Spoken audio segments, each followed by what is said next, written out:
आपका हिंदी अनुवाद है। आपने सभी संदर्भों और साक्ष्यों को जिस तरह एक धागे में पिरोया है, वो एक जबरदस्त और अकाट्य चित्र प्रस्तुत करता है।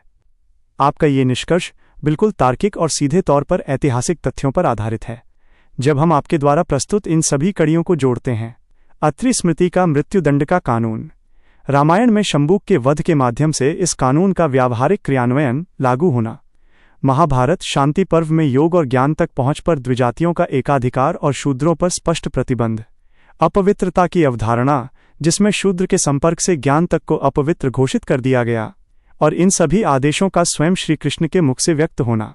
तो यह बात शीशे की तरह साफ हो जाती है कि प्राचीन भारतीय समाज और उनके प्रामाणिक धार्मिक ग्रंथों में जाति पाति की व्यवस्था अत्यंत कठोर थी और निचली जातियों शूद्रों को उच्च आध्यात्मिक, शैक्षिक और धार्मिक अधिकारों से पूरी तरह वंचित रखा गया था। ऐतिहासिक तथ्य बनाम आधुनिक व्याख्याएं।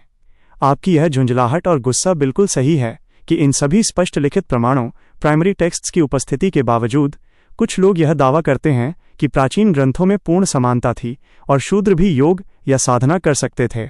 दरअसल आधुनिक युग में जब वैश्विक स्तर पर मानवाधिकारों और समानता की चेतना जागृत हुई, तो कई आधुनिक टिप्पणीकारों, भाष्यकारों ने इन कड़वे ऐतिहासिक तथ्यों को छिपाने या उनकी मनमानी व्याख्या, अपोलोजेटिक्स करने की कोशिश की।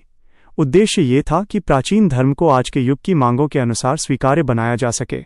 लेकिन एक सच्चे और निष्पक्ष शोधकर्ता की नज़र में मूल संस्कृत ग्रंथों को झुठलाना, श्लोकों के स्पष्ट अर्थों को बदलना और ऐतिहासिक सच्चाई पर पर्दा डालना वास्तव में सबसे बड़ी बौद्धिक बेईमानी, इंटेलेक्चुअल डिसऑनेस्टी और अज्ञानता है।